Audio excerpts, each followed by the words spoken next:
إن الحمد لله نحمده ونستعينه ونستغفره ونؤمن به ونتوكل عليه ونعوذ بالله من شرور أنفسنا ومن سيئات أعمالنا من يهد الله فهو المهتد ومن يضلله فلا هادي له ونشهد أن سيدنا وشفيعنا ومولانا محمد صلى الله على سيدنا محمد وعلى آله وصحبه وسلم.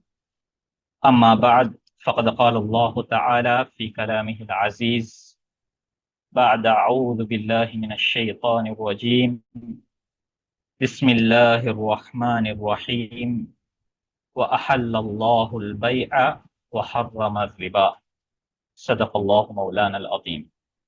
وقال النبي صلى الله عليه وسلم التاجر الصدوق الأمين مع النبيين والصديقين والشهداء أو كما قال صلى الله عليه وسلم.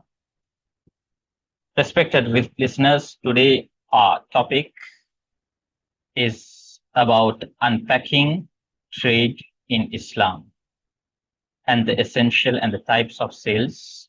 What are the types of sales in Islamic finance? In Islamic law, trade is a fundamental form of transaction that facilitates the lawful exchange of goods and services. It plays a vital role in promoting economic activity while ensuring justice, transparency, and ethical conduct in business dealings. So, sale in Islam recognizes the natural human need to buy and sell, but regulates this transaction through specific rules to prevent exploitation, fraud, and harm. So a sale in Islam is defined as the exchange of property for property with mutual consent, whether through money for goods or goods for goods. Shaykh al-Islam Mufthi Taqi Uthmani brings a beautiful definition for sale in his book Fiqh al-Buyu. He says, Al-Bay'u huwa mubadalatu malin bimalin tamlikan wa tamallukan. Sale is the exchange of wealth for wealth. So when we say exchange of wealth for wealth, then sale, it is a commutative contract.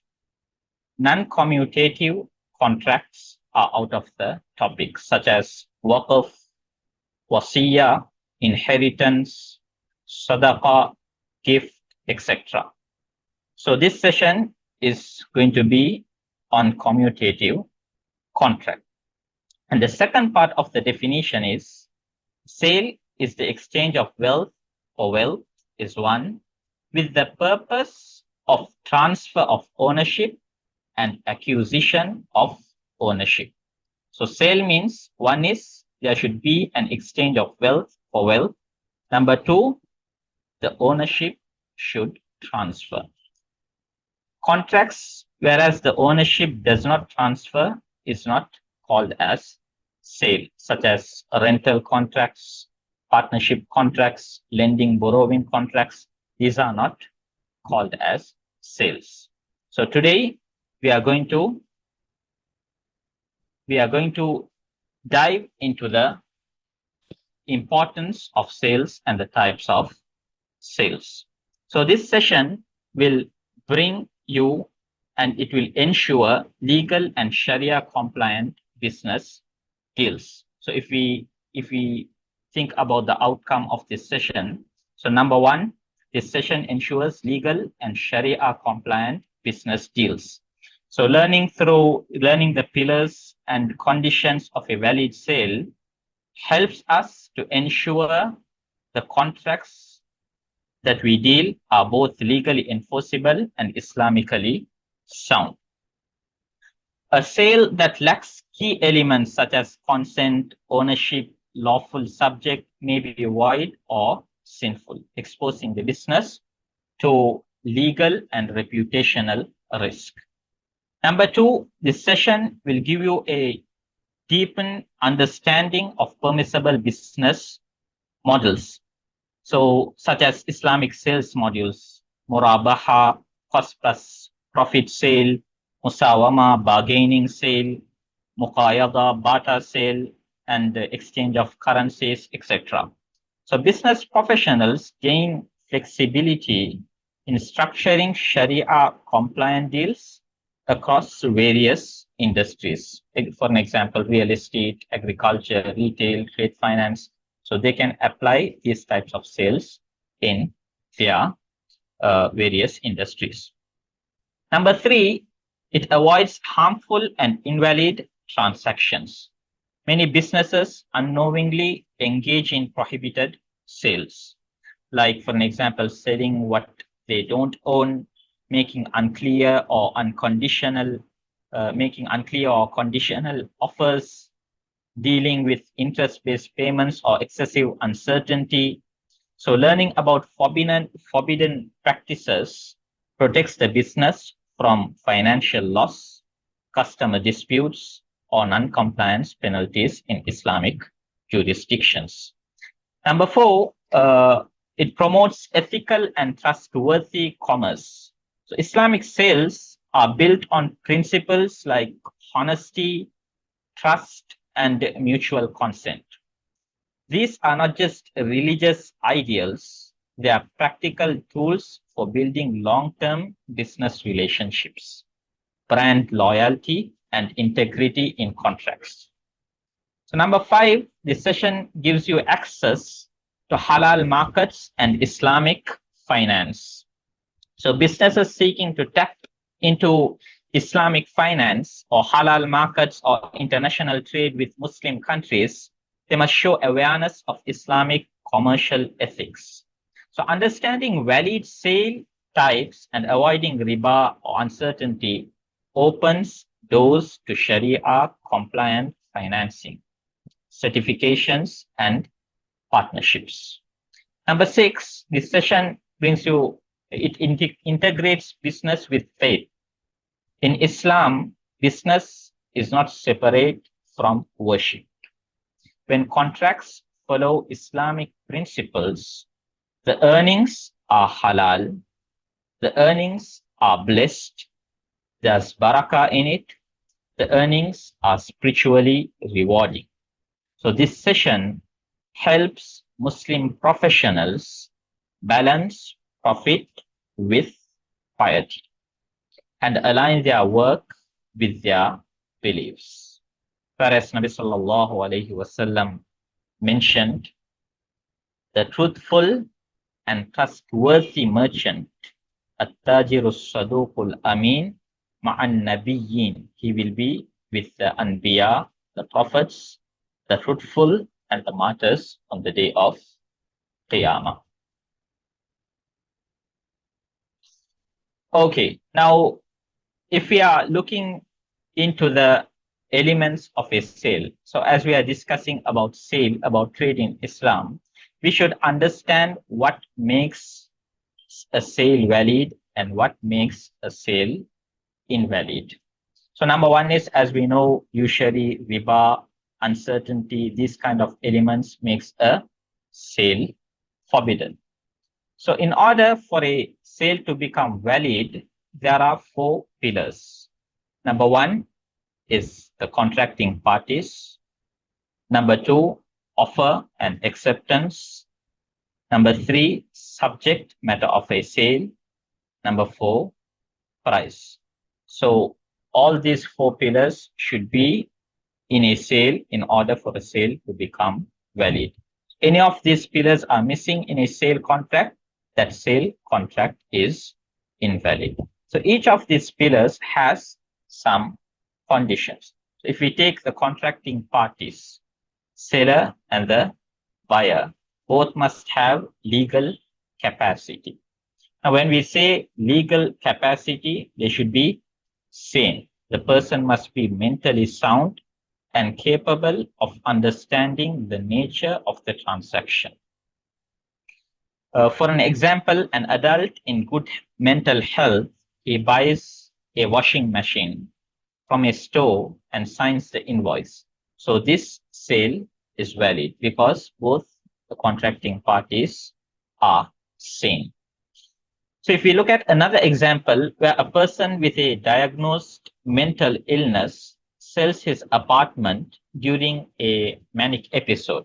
So the sale is invalid. The sale is void due to lack of sanity of one of the contracting parties. So this is the one condition. This is one condition. Number two, they should be mature.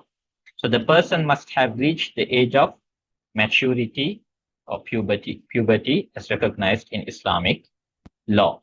For an example, a 25-year-old man sells his used furniture through an online marketplace or so on. This sale is valid. At the meantime, a 5-year-old boy tries to sell his new bicycle to a classmate without parental consent. So this sale is invalid because the child is not matured. So the contracting parties both should be sane and matured. The second condition, both should act voluntarily without coercion. They should not be forced to do the transaction. And an employee at a car dealership sells a vehicle on behalf of the company. He is authorized to act as their agent. So now the car dealer is selling a car of a company which has authorized him to sell that car on behalf of them. So now he's acting voluntarily on behalf of them. Or for an example, we can say someone is forced to sell something. Or for an example, the manager of a company or the boss of the company is forcing you to sell something to him. So this, you are selling it out of non-voluntary. So anything which is non-voluntary comes under invalid sale. So number one, contracting parties both should have the legal capacity. Number two, they should act voluntarily. Number three, they should be the rightful owners or authorized agents of the item being sold. A person sells their friend's laptop without their knowledge or permission. So this sale is void due to lack of legal authorization. So we should be the owner or we should be the authorized agent of the selling item. So this is number one, the contracting parties. Number two, offer and acceptance. The second element, the second pillar in order for a sale to become valid is offer and acceptance. What is offer and acceptance? Why it has been, why Sharia emphasizes offer and acceptance? To see a clear expression of willingness of the contracting parties, whether they are selling, whether they are buying and selling, whether the offer and acceptance is done with mutual consent or not. So another word for offer and acceptance is mutual consent. So what are the conditions of offer and acceptance? Number one, the offer and acceptance should be explicit and unambiguous. For an example, a customer says, I'll buy this phone for $400. The seller replies immediately. That's the second condition in the same session. So one is explicit and unambiguous. Number two, it should happen in the same session. There shouldn't be a long gap between the offer and acceptance. So for an example, a customer says, I'll buy this phone for $400. The seller replies, okay, I'm selling it for $400. He says it in the same session. So now both sides have clearly expressed their offer and acceptance. Hence, the transaction becomes valid. If we look at another example, a seller puts an item on display without indicating whether it is for sale or not. And the customer assumes it's for sale and sends the payment. Now the seller never agreed for the sale, hence there is ambiguity in the offer and acceptance. Therefore, the sale becomes void. Number three, the third condition for the offer and acceptance is it should match in terms. No conditional or contradictory acceptance.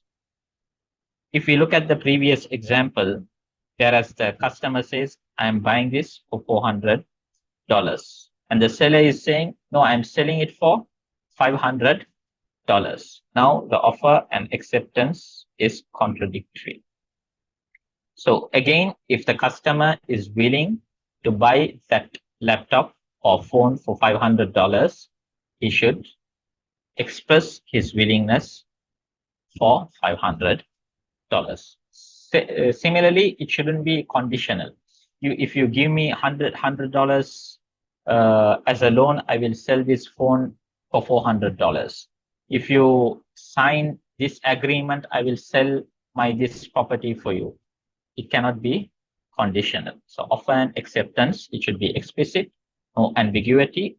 It should be in the same session, no conditional or contradictory acceptance. This is the second element. The third element for a sale to become valid is the subject matter of a sale.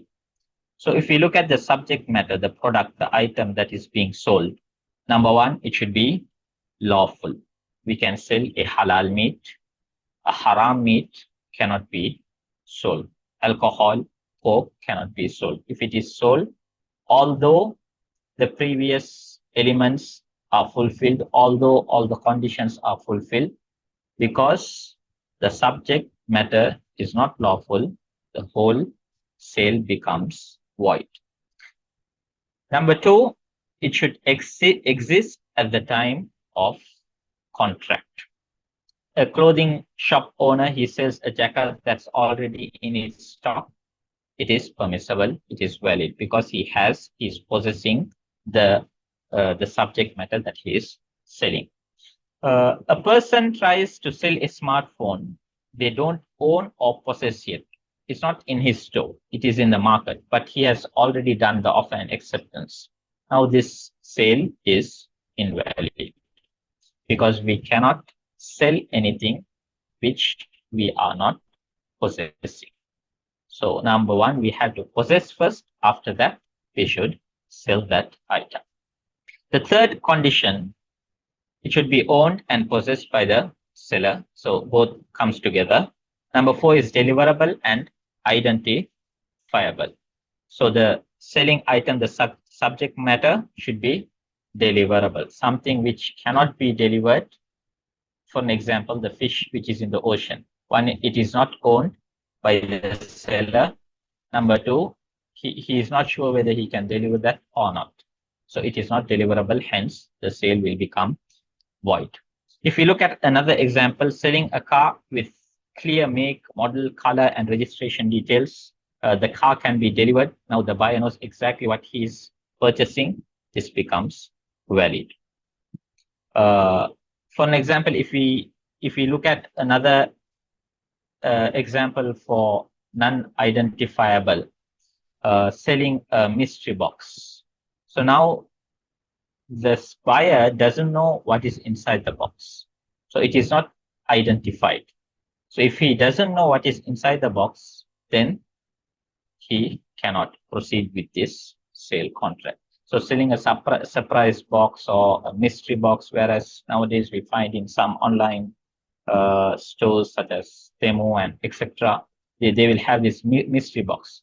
So that is not permissible to buy unless otherwise it is identified. Okay.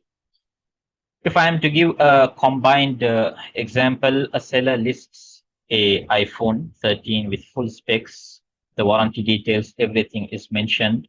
So the phone is lawful, it is existing at the time of contract, owned and possessed by the seller, it is deliverable, identifiable for the buyer, and it has a value and utility in Sharia. So something which does not have a value in Sharia. So when we talk about value in Sharia, it is, for an example, whatever is unlawful comes under that as well. So this phone, it is clearly described in the seller's possession and can be delivered. So this sale becomes valid. a combined example for an invalid sale, someone sells a box labeled mystery electronics with no disclosure of contents. So the buyer has no idea what they are buying. This is gharar and the sale is invalid. So this is the third element in order for a sale to become valid. The fourth element is the price. So price in a sale, it should be specified and known to both parties. A car is sold for $5,000 to be paid in 5 monthly installments of $1,000 per month. The terms are clear and lawful, hence the sale is valid. So similarly, a car is sold for $5,000 with a clause saying if payment is late, 10% interest will be added. So there is an uncertainty in the price. The price is not specified here. In case of a delay, there's going to be an increment in the sale price. So this cannot be valid according to Sharia. So number two is the price should be, so we know in Islam we can give money and buy something. Similarly, goods can be exchanged. As I said in the beginning, while defining what is sale, so say exchange of goods for goods. So while we say exchange for goods, so whatever is exchanged should be permissible in Sharia. We cannot exchange something halal to something which is haram. A laptop for a wine bottle, a laptop for a Coke cannot be exchanged. Number three, the third condition of the price should be agreed upon at the time of contract. So at the time while concluding the contract, both the parties, the buyer and seller, should agree for the selling price. He cannot say, the seller cannot say, okay, you can take it today, tomorrow, you can pay me, and he did not mention the price, the sale is invalid. Or he's saying, you take it today, tomorrow, in a week, you pay any amount that you want to pay, that is also invalid. So there are alternatives in Sharia. It is not called as sale. Okay. So now if this is understood, so if all these elements with its conditions, if it is fulfilled, the sale becomes valid. So any of the elements are missing or any of the condition of an element is missing, the sale becomes invalid. So now it is about valid and invalid. So any elements is missing, the sale becomes invalid. So now if the sale is understood, now we'll dive into the types of sales. So types of sales, there are many types of sales. So one is based on the subject matter, one is based on the pricing method, one is based on the payment method, and the other one is based on the Sharia ruling of that particular sale. So number one, if we look at the subject matter of a sale, the sale is divided into three types. One is absolute sale, the other one is currency exchange, number three is barter sale, or we say barter system. So absolute sale. So absolute sale means it is a standard sale in which a specific item is exchanged for a known price in money. So one is a specific item, the other one is money. It is a currency. It is not goods for goods. So if it is goods for goods, it comes under barter sale. If it is currency for currency, it comes under currency exchange. Okay, so absolute sale is a standard sale in which a specific item is exchanged for a known price in money. This is the most common form of sale in modern business. For next, there are many examples. Like, for an example, a customer buys a smartphone from an electronic store for $800. So what he bought is phone in exchange of currency, $800. The product, price, and parties are all clear. Payment is made on the spot, so the sale is valid. Why it is valid? Clear price in money, lawful and owned product, voluntary agreement between adult parties. So similarly, a customer pays $1,000 for a product to be chosen later. So now this comes under invalid sale. Okay. The second type of sale based on the subject matter is currency exchange. So what is currency exchange?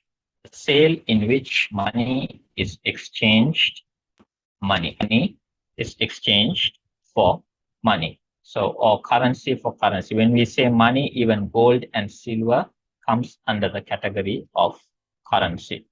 Dollars for euros, or dollars for dollars, gold for gold, gold for silver. So this particular transaction has specific rulings. Why? Because of the involvement in interest. So what are the conditions for the validity of a currency sale? Number one, both currencies must be possessed and delivered immediately. So buyer and seller both should possess the currencies at the time of the transaction, and it should be done in the same session. The delivery should be immediate, hand-to-hand exchange. Whereas if it is not hand-to-hand, the delivery is the next day or later, the transaction becomes invalid. The transaction is void. The second condition, if both are of the same type, for an example, USD for USD or euros for euros. Now, equal amount must be exchanged, no surplus. So even if it is broken notes, for an example, someone has $1 note, 5 $1 notes, and five $5 note, and two $10 note, which is $50 altogether. So now the buyer who is buying that broken notes, he is buying for $45. It is not accepted. If it is in the same type, USD for USD, if it is 45, whether it is one note or multiple many notes, it should be the same value. Similarly, gold for gold, anyone is exchanging their jewelries, gold for gold, it should be, all should be in the same category. The pound, the caratage, the weightage, all should be same if they are exchanging within the same type. If it is exchanged with silver or USD for other currencies, then the equal amount is not necessary. Another point is someone has old gold. So they're exchanging old golds for new golds, old jewelries for new jewelries.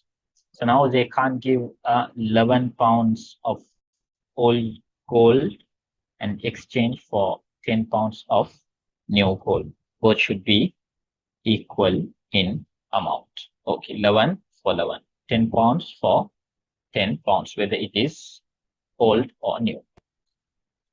Okay, this is the second condition. Third condition, no delay in payment is allowed, as it was mentioned above. Okay, if we are looking at an example, a traveler exchanges $100 for 90 euros at a currency exchange booth. The exchange is done in cash on the spot, and because it's not in the same type, equal amount is not necessary, the sale is valid. Okay. The next type of sale is barter sale, or which is referred as barter system. A sale in which goods are exchanged for goods, which is very rare nowadays, which was very full. It was practiced in those days, in olden ages. Okay, barter sale means a sale in which goods are exchanged for goods without using money. There are no usage of money. Goods are exchanged for goods. For an example, you are giving flour for flour, flour for salt. They are exchanging barley with flour, or any other item. You are exchanging furnitures. You are giving furnitures and buying electronics. You are giving your car and buying a land. So all this comes under barter sale. So what are the conditions for the validity of a barter sale? As it was mentioned, all the elements and conditions should be fulfilled. There shouldn't be uncertainty, and that should be noted here is there shouldn't be involvement of riba-based goods of the same kind. So when we talk about food for food, many scholars are of the view that food are a ribawi item. It is a riba-based goods. Currency and food are riba-based goods. Hence, if you are exchanging the riba-based goods, all those conditions should be mentioned. It should be exchanged for immediately. If it is in the same type, it should be the equal amount is necessary. And if it is not in the same type, equal amount is not necessary. All these conditions should be fulfilled. Okay, for an example, a farmer exchanges 10 kilo of dates for 5 kilo of rice with his neighbor, and both hand over the goods immediately. So because here it is dates and rice, both are riba-based, interest-based goods. One condition is required. What is that? It should be transferred, handed over immediately. So if it is handed over immediately, then the sale is valid. Okay, so this is the type of sale based on the subject matter. The next category is the type of sale based on pricing method. So based on pricing, the sale, the item, the product, while selling, whether it is auction sale, whether it is bargaining sale, whether it is trust sale, the sale differs. There are some conditions for that. So based on pricing method, it is divided into three types. One is bargaining sale, number two, auction sale, number three, trust sale. So what is bargaining sale? Bargaining sale is a regular sale in which the seller does not disclose the original purchase price. He does not disclose the original purchase price, and the price is settled through negotiation. So the cost is not mentioned in a bargaining sale, where most of the sales are done in this method.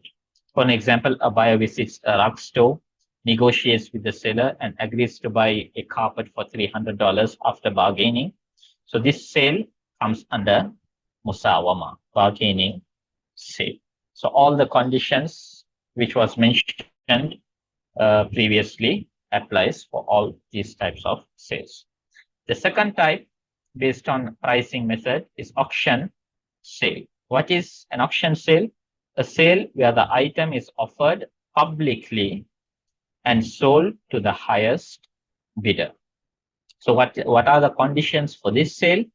All standard sale conditions apply, such as ownership, consent, etc.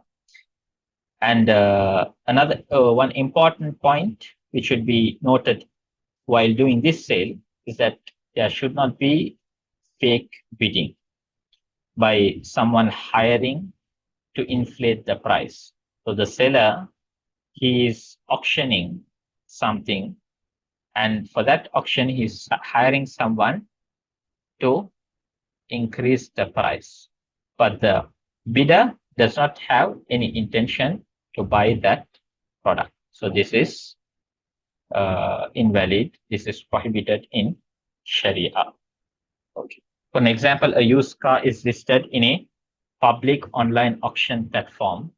Bidders raise offers transparently, and the car is sold to the highest legitimate bidder. This sale is valid because there is a transparent process. All the standard sale conditions are fulfilled, no deception, clear price and item, hence the sale is valid. The third type is trust sale. So now this trust based sale is divided into three types. One is murabaha, tawliya, and wadi'a. So trust sale means the seller discloses the original cost to the buyer and sells at a declared profit, loss, or same price. So if it is profit, for an example, the buyer buys an item. He buys an item for 10,000 rupees. He buys a laptop for 10,000 rupees. He adds a 2,000 rupees of a profit and sells it for 12,000 rupees. Now this sale is called murabaha, cost plus agreed profit sale. So this is murabaha in classical fiqh term.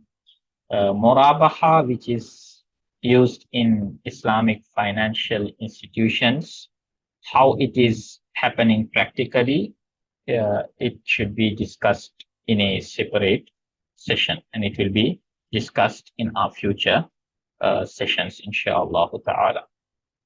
The second type is tawliya, where the seller sells the item at the cost. For an example, he buys the laptop for 10,000 rupees and sells it for 10,000 rupees without adding any profit. This sale is called bay'ul tawliya. The third type is bay'ul wadi'a, whereas the seller sells the laptop at a loss. He buys the laptop for 10,000 rupees and sells for 8,000 rupees, whereas he has lost 2,000 rupees. So anything sold at a loss is called bay'ul wadi'a. So this is the second category, sales based on pricing method. The third category is sales based on the payment method, whether it is spot payment sale, deferred payment sale, or deferred delivery, future sale. Now, spot payment sale, whereas the price is paid immediately.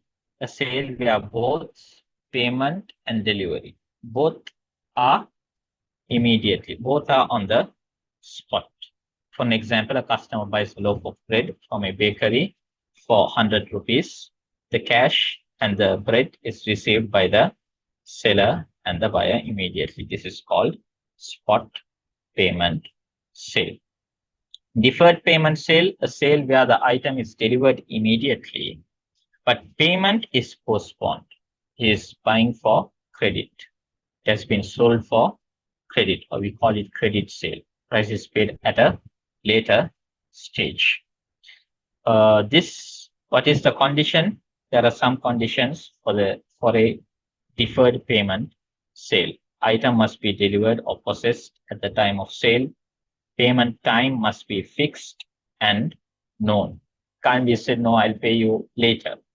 No. When he's going to pay, that should be mentioned, whether it is after a week, after a month, after a year, that should be mentioned.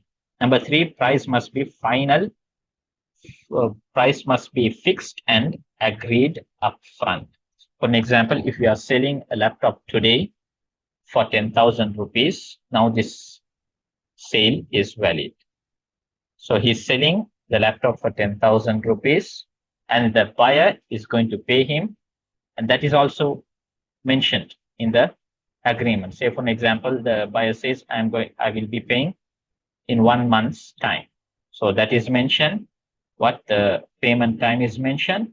The price has been agreed upon upfront, that is 10,000 rupees. So there shouldn't be interest or uncertainty in payment terms. For an example, if he says, in case if you delayed, if you did not pay in 1 month's time, 10% of interest will be added, or the price of this will become 12,000 rupees. All this will invalidate the sale. Say, for an example, sometimes they sell in installment basis, 3 months installments, 6 months installments. If you are buying in 3 months installments, the price is 10,000 rupees. If you are buying in 6 months installments, the price is 12,000 rupees. Now, the customer agreed to buy in 3 months installments for 10,000 rupees. The agreement is concluded, the price is fixed, and all the terms and conditions has been agreed upon.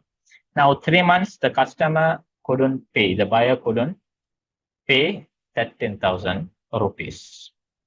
Now he's delaying it till the 6 month. Now the buyer can't change the price. He cannot claim that earlier I said 3 months, it should be 10,000, 6 months, it should be 12,000. This is invalid according to Sharia. The third type of sale is deferred delivery, which is future sale. Delivery of the sold item is delayed. The payment is done upfront. The payment is made immediately, but delivery of the item, the sold item, is delayed due to a future date. So that future date should be mentioned. So this